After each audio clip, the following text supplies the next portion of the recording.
They told everyone they could come forward, Oh, but yeah, they please didn't do. choose to come forward. Be an overachiever. Thank you. Otherwise, it feels really weird.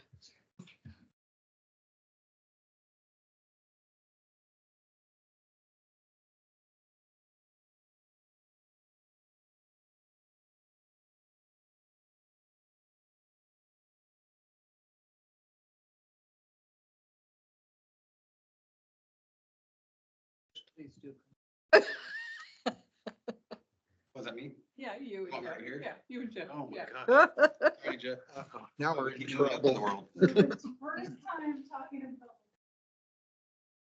I don't know a whole lot about it, but I'll definitely answer any questions of what I do know. Okay, 2:00, are we ready? Right, it's 2:00. Welcome everyone to the Board. You of want to turn Commissioners. your mic on? That matters for online, I think. Welcome, everyone. It's 2:00. Welcome to the Board of Commissioners Board Briefing on Wednesday, March 20th, 2024.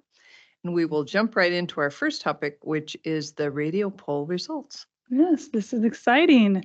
Since 2019, the county has been working on a new process to upgrade the countywide public safety radio communication system. This is the system that our first responders depend on. This is a multi-year, multi-million-dollar effort to upgrade the system and create a unified, reliable system with countywide coverage. The countywide system, with exception of 911's microwave infrastructure, is ultimately the responsibility of the Board of Commissioners. The county has 2 staff that manage the administration and operability of the system in partnership with many others. It's an aging, disjointed system. By way of a history, in 2001, the voters approved a 1-year property tax levy in the amount of 25 cents a thousand to improve the system. Subsequently, in 2002 and 2003, the system was augmented. Since then, which has been over 20 years now, the system has been pieced together and it lacks regional integration. There have been no savings by anyone to invest in the project for small or large improvements. It's coming out of the general fund. The 911 has been maintaining their microwave system, but the majority of the system we budget on an annual basis to just keep the system going. Working with 15 primary radio user entities in the county and several others who may benefit from the project but wouldn't be a primary user. To date, we've completed a countywide system assessment. We've developed the preferred concept, which takes the current VHF system to a new digital modern system. And there's consensus among all the users that this is the preferred concept that they would like to see. And that's been a huge milestone in the progress of this process. Federal Engineering, our contractor, has also completed a request for proposal that we are ready to release upon securing funding to proceed with the engineering design and construction process.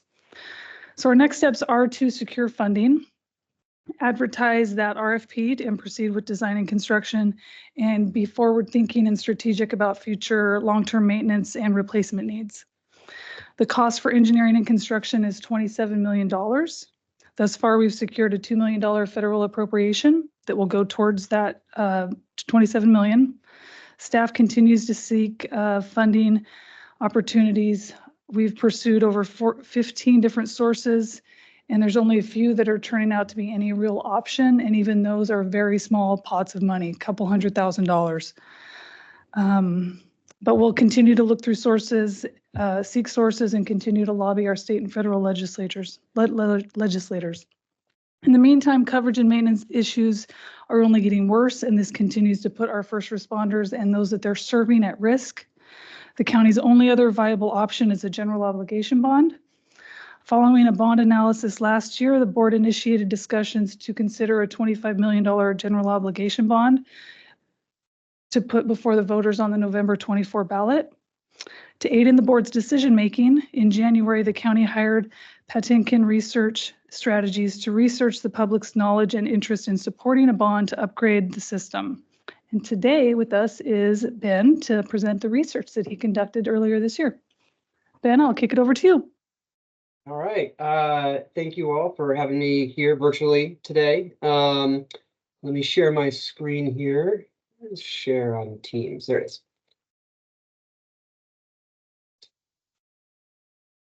Everyone should be able to view my screen. Let me know if that's not the case. And we're going to dive in and just take a quick look at the poll results here. Overall, I think encouraging numbers. There's work to be done in terms of educating the public about the clear need that the county has in terms of its emergency communication system. But overall, I think a good starting point for any sort of bond. So quick review of the methodology. We did a survey of 400 likely voters in Tillamook County. We pulled our sample from a commercial voter file vendor and set quotas and weights that reflect a likely November 2024 electorate. Given that it's November 2024, it's the vast majority of voters within the county who will be showing up. Interviews were conducted January 7 through 10, 2024, not 2023, sorry. And the margin of error for the sample as a whole is plus or minus 4.9 percentage points. We do talk about younger and older voters, just so you know, younger is under age 50 and older is over age 50. Quick review of the demographic makeup of a likely electorate. Slightly more women than men. And this is off the voter file, so there's going to be a few people that are unknown, which is why this does not equal 100%. Under age 50 and over age 50, it's about 1/3 under age 50, 2/3 over age 50. Pretty much even spread across the partisan makeup in terms of party registration, and then obviously more homeowners than renters. Perceptions of the public safety services in Tillamook County. This is your challenge, which is that people think that the county's doing a decent job. So we asked a question in the blue at the bottom here. Do you know if Tillamook County's existing public safety communication system meets the needs of the community? And what we find is 46% believe that it does. You got 36% who say they believe that's the case, that yes, it does, not strongly. Another 10% say, yes, I strongly believe it meets the needs of the community. This outpaces those who say it does not meet the needs of the community. That's 37%.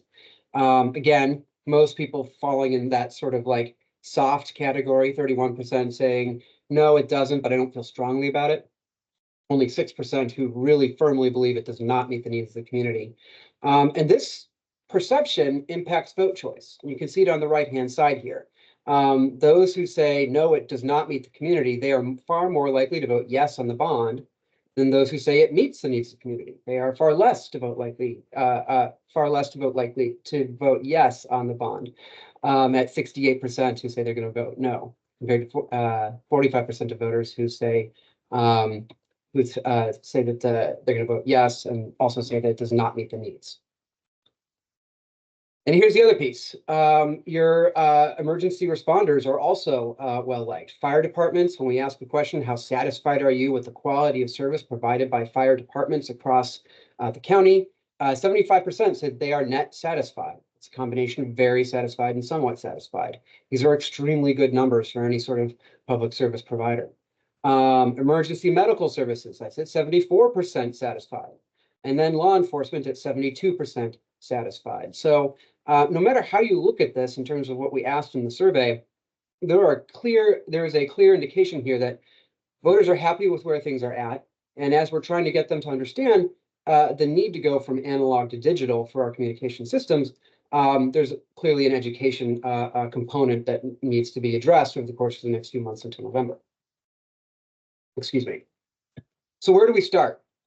The good news is that even with that, you're at 50% yes with potential bond caption and question language. And you can see it on the right-hand side. And for those of you who are unfamiliar with how ballot language is written in Oregon, it does not read like English. It's very, very difficult to, we're limited in the number of words that we can use. So we have to try and fit as many descriptive words in as possible. So for caption, it reads, bonds to replace and expand obsolete public safety communication system, period, 10 words.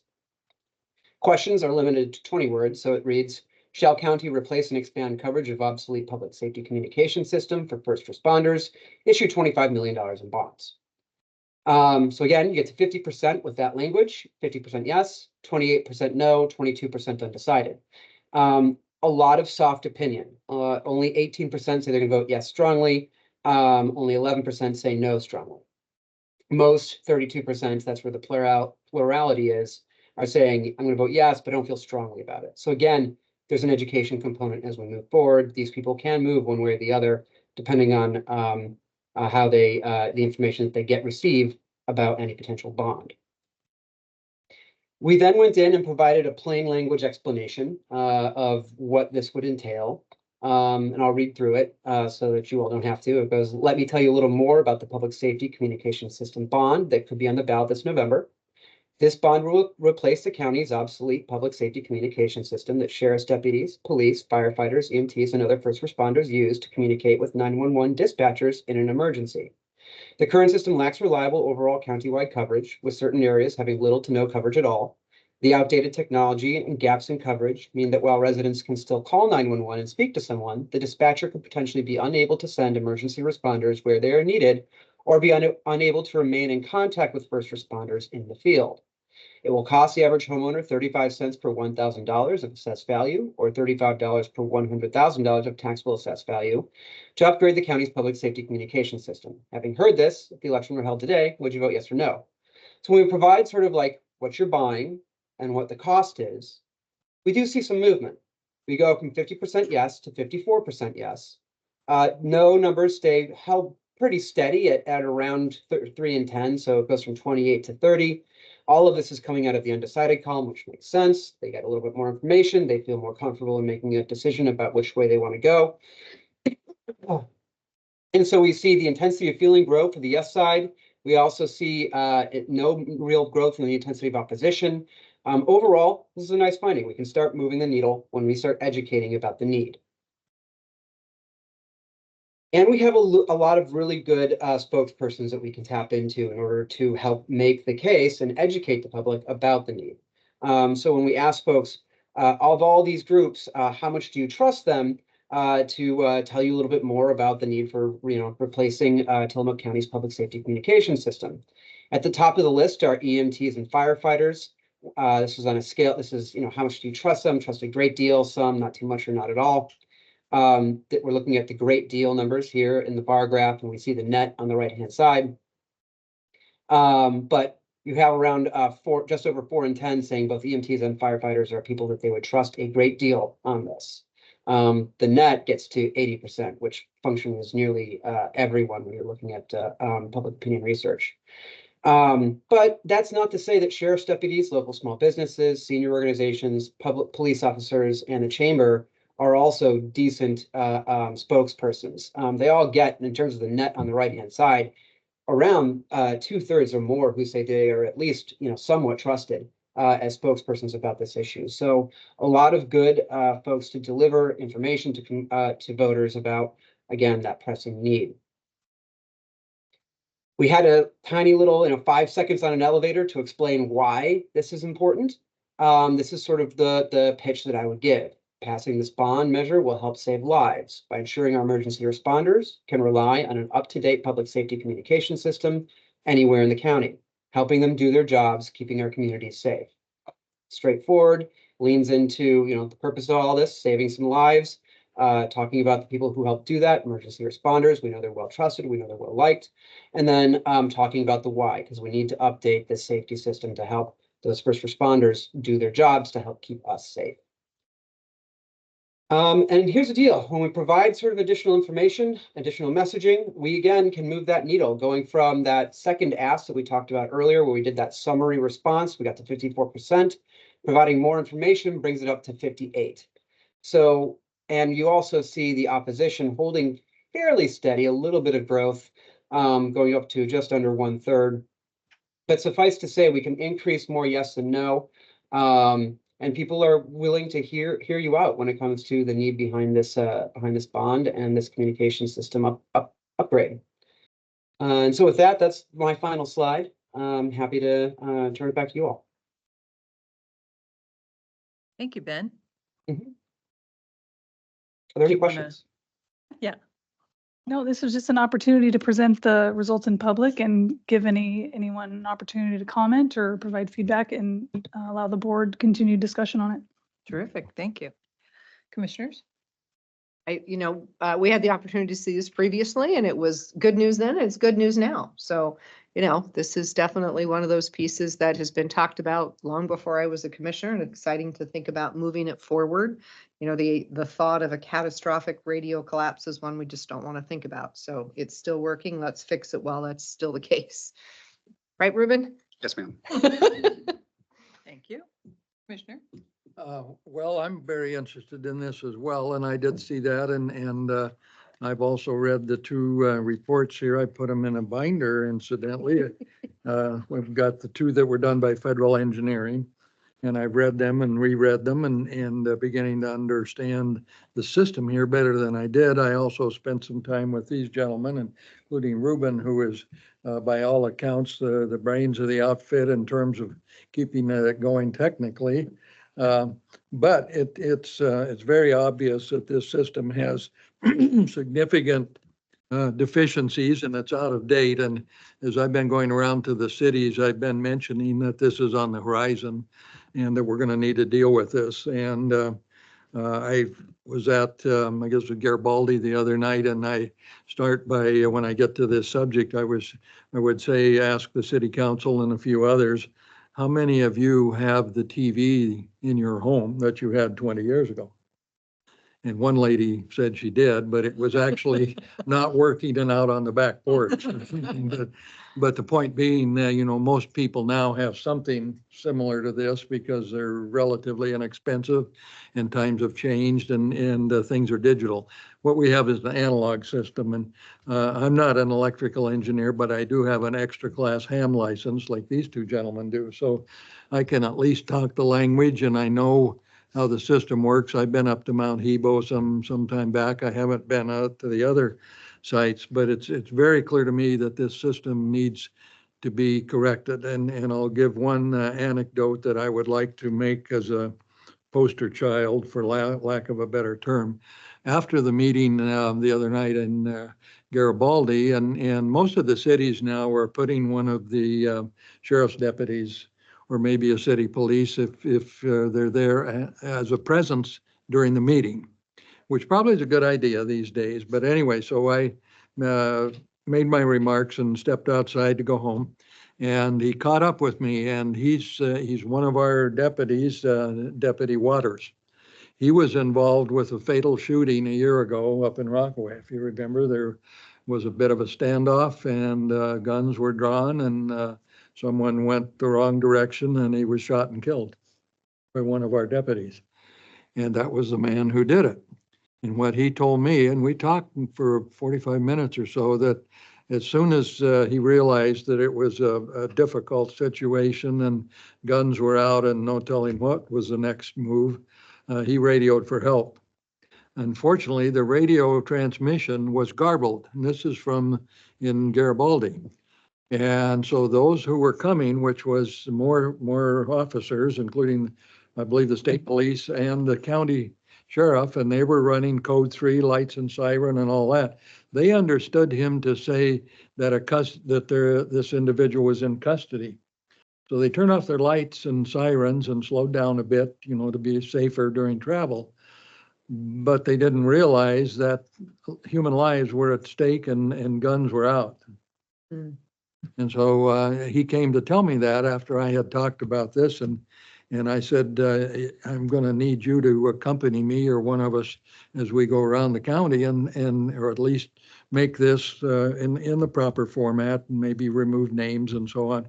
That this is real life. This is life and death stuff. We're not talking about wishful thinking. We're not talking about buying another pickup truck for Public Works or somebody else. This is life and death. And that involves the ambulances, it involves the police, it also involves fire. And then just one step behind that, it involves our electrical system and our public works and snow removal and falling trees and everything else. And we live in a beautiful, beautiful area, as we've talked about so often. But the fact is, we live in an area that's got a lot of mountains and hills. And all our assigned frequencies, and Ruben was telling me how many, we have probably a couple of dozen anyway that are assigned over to the county, VHF. VHF is line of sight, essentially. It's in a 150 megahertz band. And I know you both understand that very Oh, sure, of technical. course. but, which basically is line of sight. It doesn't do like radio propagation. If you look at the radio spectrum, the higher you go in frequencies, the more point to point it is. When you get lower frequencies like broadcast on the AM band, for example, you can drive around at night when the F layer of the ionosphere changes, without getting too technical. And again, I'm not a technician, but you can turn on your radio in your car and listen to KFBK in Sacramento. You can listen to Los Angeles stations, sometimes KSL out of Salt Lake, because the radio waves skip on the ionosphere and come back thousands of miles away. I mean, this is a phenomenon that's been going on forever. VHF doesn't behave that way. It's basically, if I want to talk to this officer in the back of the room, I got to see him, or have something where you're up on a mountaintop that has enough power to cover an area. But we have lots and lots of dead spots in this county, and that story needs to be told. Now, this won't entirely cure that because mountains are mountains, but on the other hand, it can go a long ways to improve the communication, to make it much more legible, and also to stop frequency shifting where somebody wants to talk to somebody else. They have to figure out what repeater they're on and to retune their radio. This system, as I understand it, or something equivalent, would do that more or less automatically. And maybe Ruben, help me, you're a technician. Am I saying anything here that's inaccurate so far? Sounds appropriate. Good, thank you, just like I told you to say. So anyway, I'll stop talking, but for my part in all of this, this should have been done probably 6 or 8 years ago, and but it's being done now, and there's a way forward, and of course it requires funding. But I think we have a story to tell that is not just a story. It's absolutely the truth, and it's life and death, and we need to ask the voters to help support this. Thank you. I agree with that. I think that simply put, I want to make whatever investment is necessary for our first responders to be able to call out for help when they need it, simply. And those of us who live here know that there are dead spots, multiple dead spots all over the place. And so we have the opportunity to improve that situation, and I think we should. So, gentlemen, I'll invite you to respond. And also, Lieutenant Troxel, if you're here to talk about this. No? Okay. Good to see you. So, I've been involved with communications in some form for 15, 20 years by now. So I have a little bit of firsthand knowledge, and yeah, the same things that I was working with that long time ago are effectively still the ones that are here. The parts that we need cannot be purchased from the manufacturers because they don't make them, they don't sell them anymore. We had a component that had failed. We asked them, we went to see how much it was going to be cost to repair it, which the cost was slightly more than we had bought the thing for it new. So like, okay, well, we'll look on the secondary market, see what we can find. It would have cost double that to buy this equipment. So at some point in the future, I can't say when, we won't even be able to get that.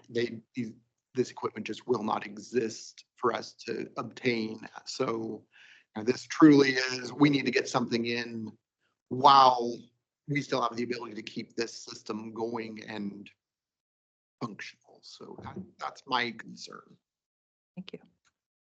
I could add to that. I've had some firsthand conversations with a lot of our public safety officials throughout the county.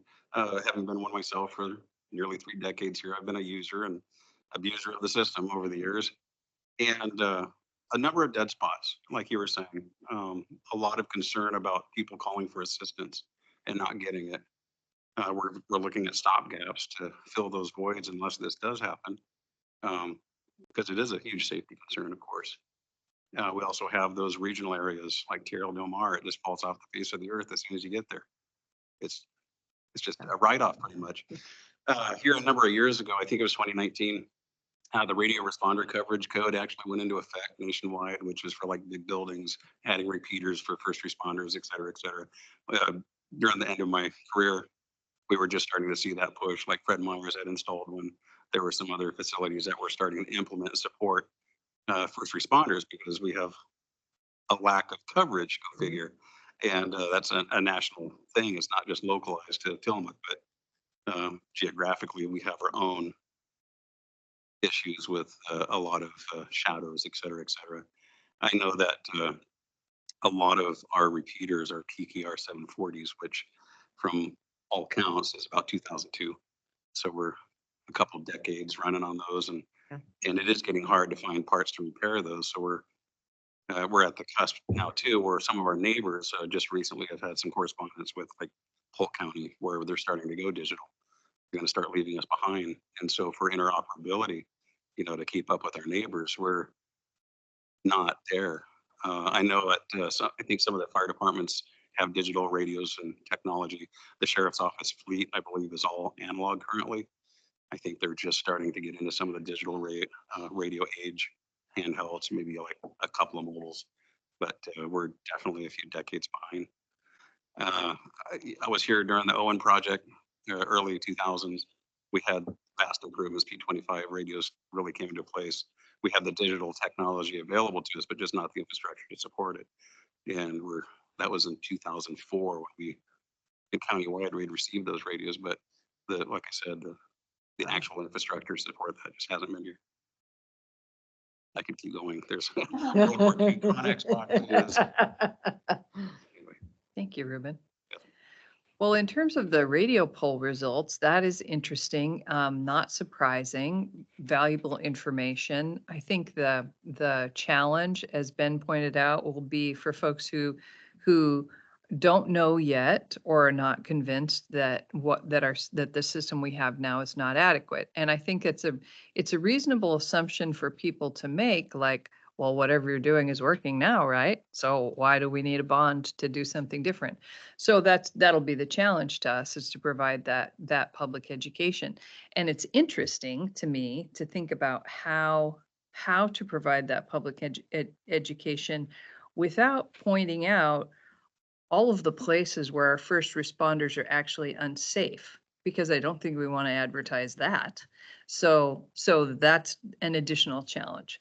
And I loved the part in the polling where Ben identified that our community very emphatically supports law enforcement, firefighters, and EMTs. And so it seems like whatever roadshow we take, we're going to need to have first responders on that roadshow in order to be able to tell people that, the real reason. This is why we really need this, and this is what may happen if we don't invest in this.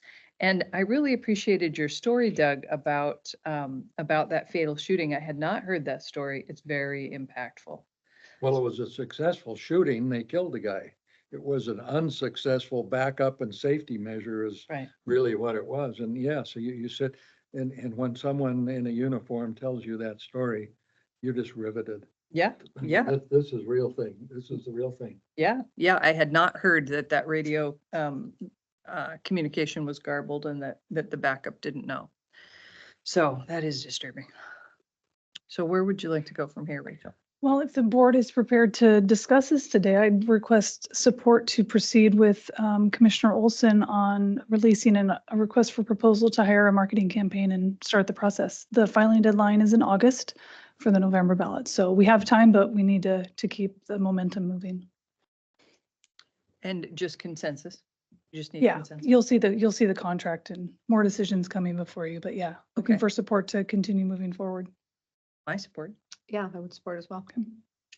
And I as well. And I think one of the first steps is to bring on a firm that can assist with marketing. And I'm aware of at least 3. And if we publish an RFP, there may be others. And then we go through the process on a fairly accelerated timeline in order to get somebody to help design a campaign. And then there would be a local effort that would be a number of people, committee, much like when the bond issue very recently was done at the college. There was a group of about, I'm going to say maybe 10 or 12. I was on that group, and it met regularly and ended up with a successful bond.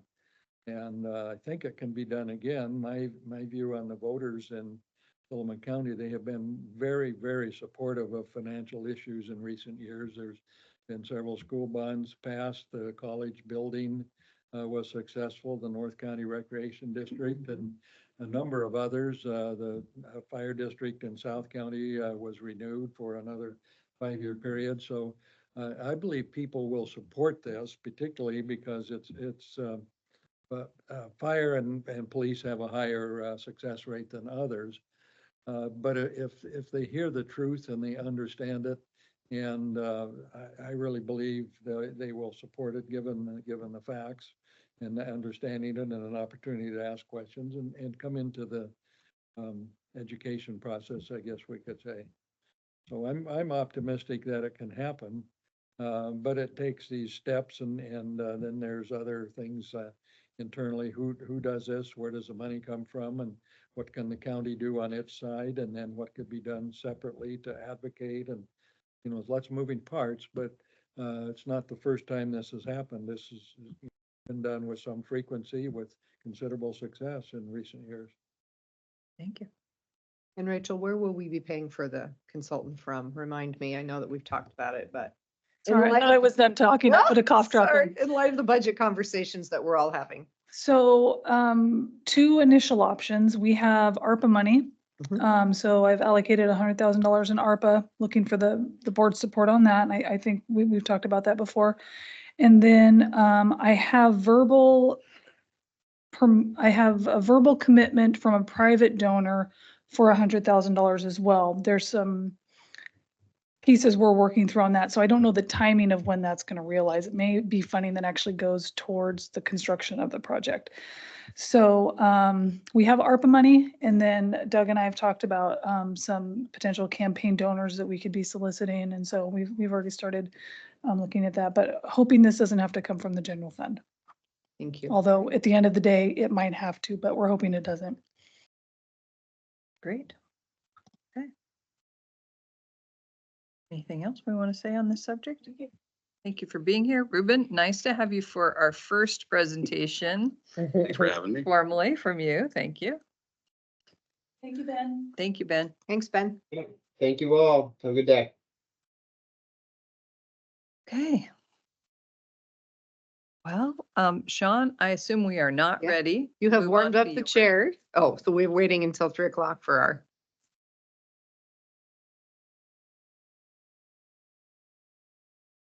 Okay, whatever our board concerns are. Doug, you have questions this week? No, not really. I didn't bring down my long list, but I. We count on you to bring a list. Oh, it's okay. I am doing the weekly radio show this Friday, and I'll mention this particular project that we're undertaking it now formally, and much more to come. And then probably a few other things that are on the front page, some of which we talk about on our Tuesday call. But no, I'm good with what's happening. I will say I hadn't really met Ruben until just very recently. Then I think whoever hired him, brought him in, was a pretty good choice. So we're That's me, Jeff, and Matt. okay. So I'm excited about getting that problem solved, because I've heard it from others, and sometimes well, back in my PUD days, there would be somebody down in a canyon or somewhere, and he couldn't contact the people he needed to contact for one reason or another. We've got to work through that, and it will never be perfect, but it can be much better than it is now. Great, thank you. You don't have any other concerns? Well, I probably have Issues? some, but they're not. See, I have a blank sheet here today. Gotcha, I understand. Well, Okay, no, I'll pass. Thank you. you have the floor for 27 minutes. Oh, well, let's talk. So I'll just briefly for the HCP, just to let you, Rachel and Doug, know that we will have ODF at our meeting next week. We will take them toward the end of the agenda, or at the end of the agenda, rather than an upfront presentation, so that we don't have a time crunch and all of our staff aren't waiting while they go into hopefully the detail I've asked on the HCP, just to really look at board meeting, because the board briefing has been canceled because we're doing mission, vision, values. So we're just going to use the end of the board meeting. And I have asked them to talk specifically about the next, the 3 years of sold revenue and where we are in that cycle, so we can try to have some best answers we can. And I know that it'll be tricky, Sean. They never have all the information, but the best answers we can about what our revenue should look like in the next 3 years with sold sales. Because the implementation plan that they're currently working under is an interim implementation plan and it goes through 26. Their expectation is that the HCP will be accepted through the services and they should be into a new implementation plan starting in 27 based on the HCP. Right now, we're in what they call a dual environment where they're working under the HCP and using take avoidance. So we are expecting and hoping that we will get some closer to real answers as to what's happening on the ground in Tillamook County. I've asked them to bring maps of the habitat conservation areas and overlay those over special district boundaries for us. Again, I don't know that they'll do all this, but these have been my asks. And at least initially I've been given the nod that yes, we'll do that work. So again, I'm hopeful that the picture for our special districts will start to clarify a little bit as well so that they can know what does it look like for them in this intermediate window and then with implementation of the HCP. I did also have a quick conversation with Chair Kelly yesterday, indicating that they will be inviting the trust land counties to the table to talk about how they implement, whether we go with some sort of a sustainable harvest, whether we harvest more heavily up front to give counties sort of a softer ramp down and special districts and schools. So there's a lot yet to be determined, but I am hopeful that when we talk next week on Wednesday with ODF, what we will be able to wrap our heads around is where are the habitat conservation areas that they will not be cutting, what is hanging out there for the next 3 years, and what do they show in their 10-year plans for our expectations, so that as we go into budget season, we will have the best estimate that we can for ourselves and for our special districts and schools who are also relying on us to be their advocate and to get what information we can for them. So that will be next Wednesday. Should be an interesting meeting. Thank you for setting that up.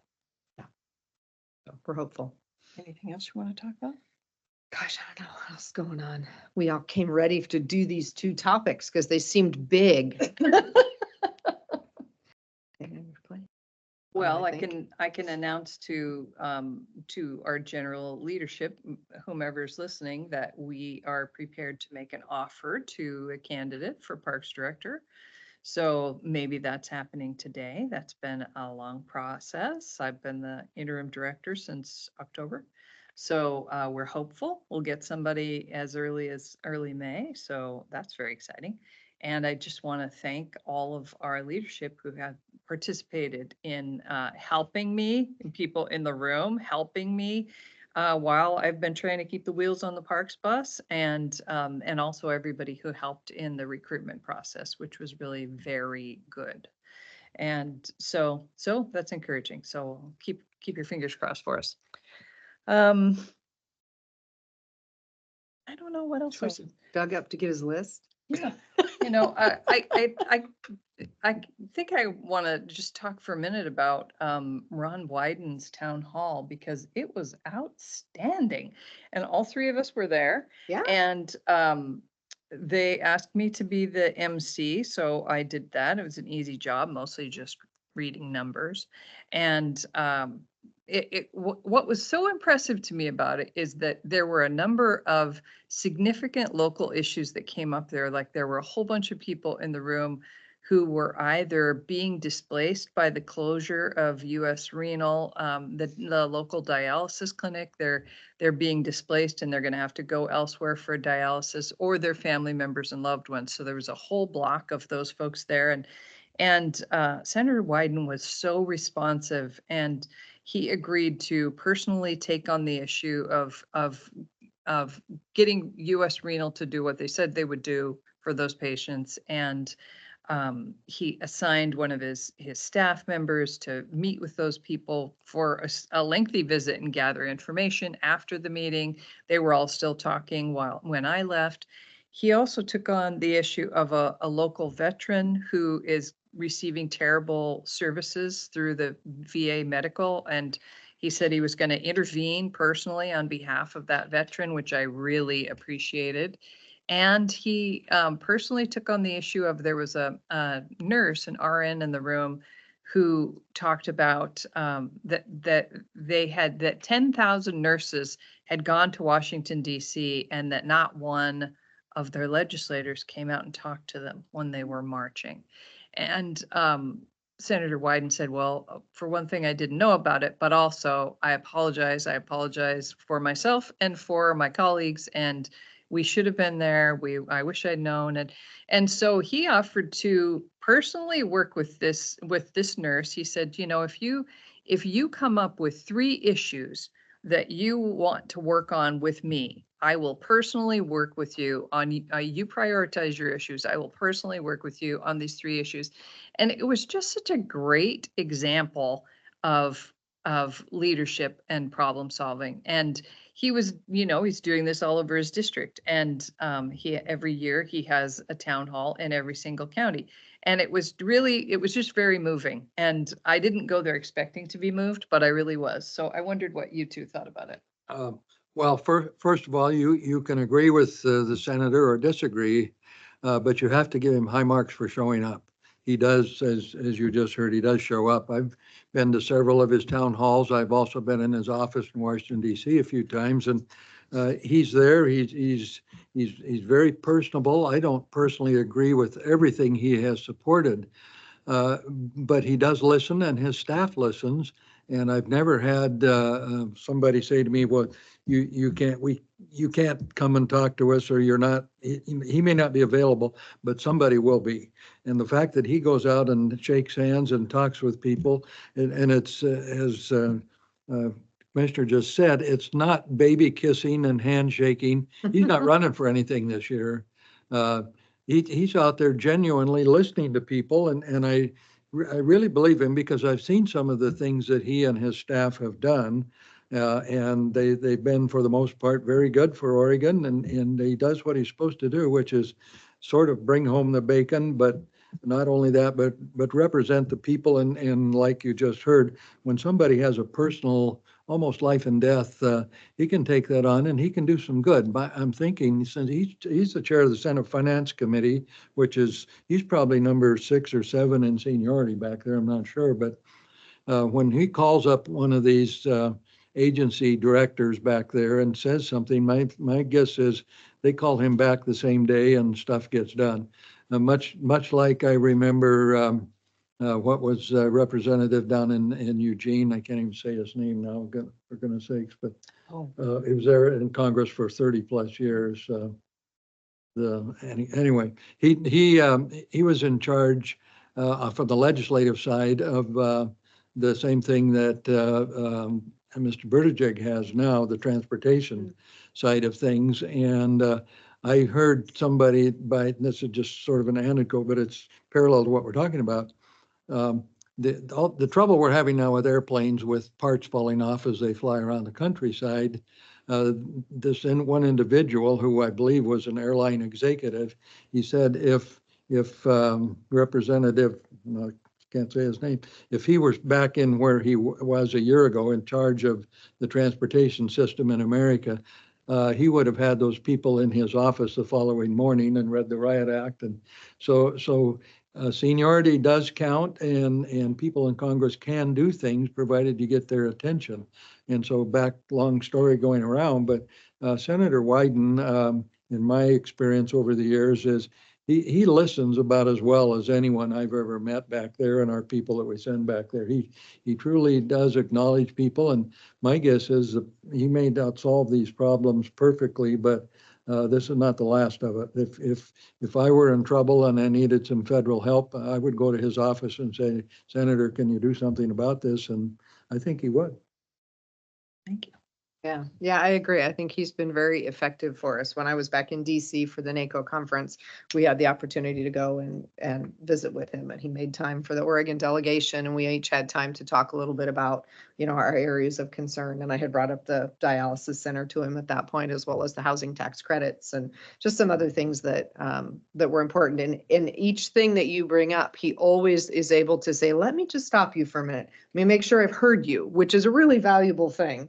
And generally able to then fold that into some piece of the work that he's doing. So yeah, I think we're very, very fortunate to have him for sure. And fortunate that he takes the time to come out here. Speaking of which, Merkley is coming April 6th. April 6th. Mhm. So we will have an opportunity to meet with him as well.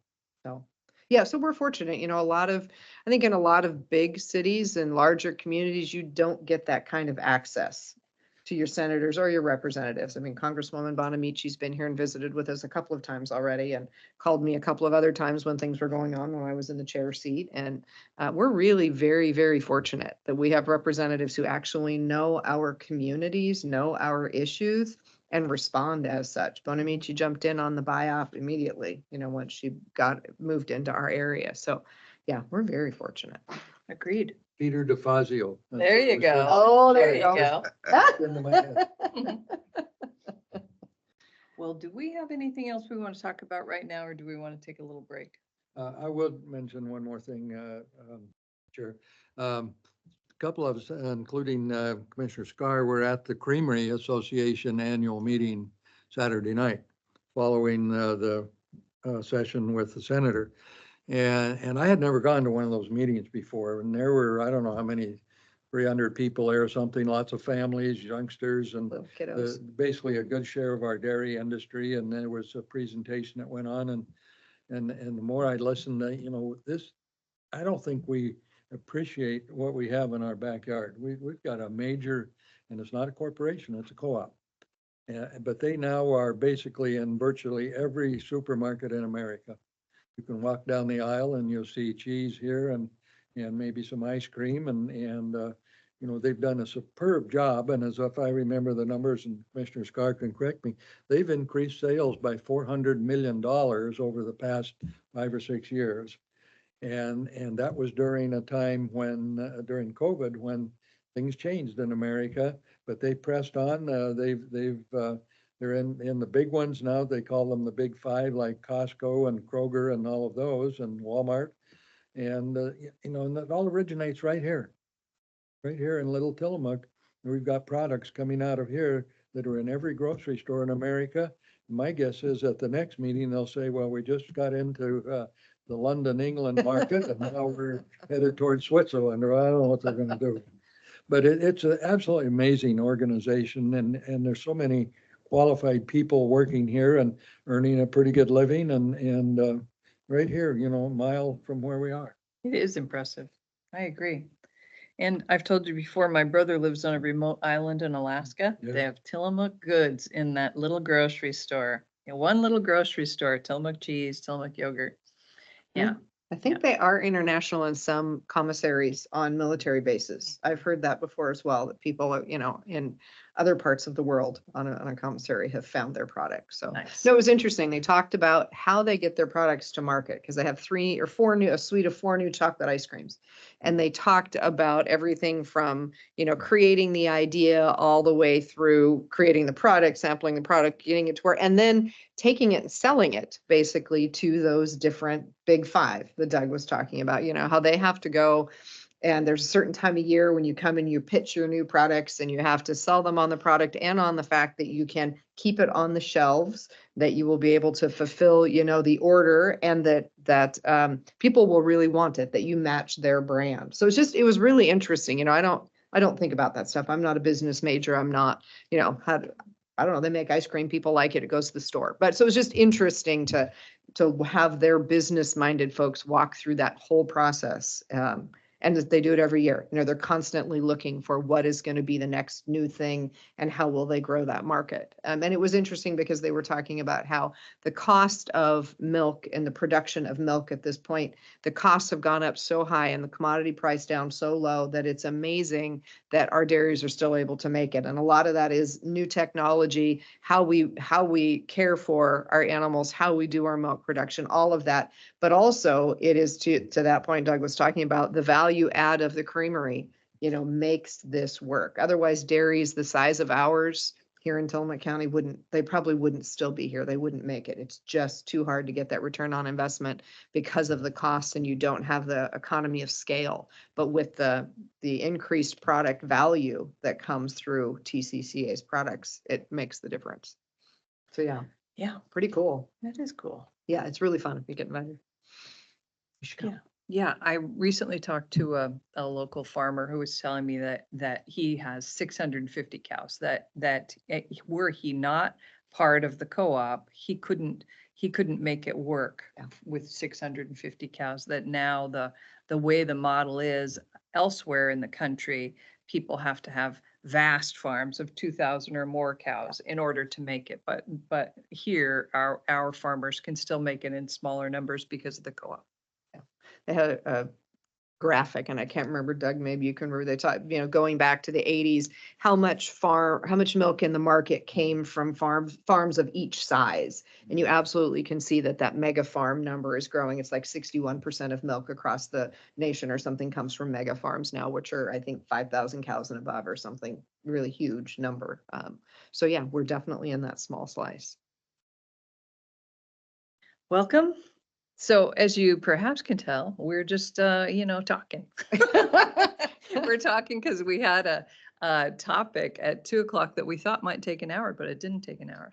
And we have published our budget committee workshop for 3 o'clock. So we're filling the time and we have 10 minutes. So maybe we should recess for a few minutes. Okay, all right. So let's recess for 5 minutes, 10 minutes. For 10 and start at 3. Okay, okay. We'll recess for 10 minutes. You're welcome to stay. We'll visit. We can just, yeah. And then we'll come back into the budget committee workshop at 3. Perfect.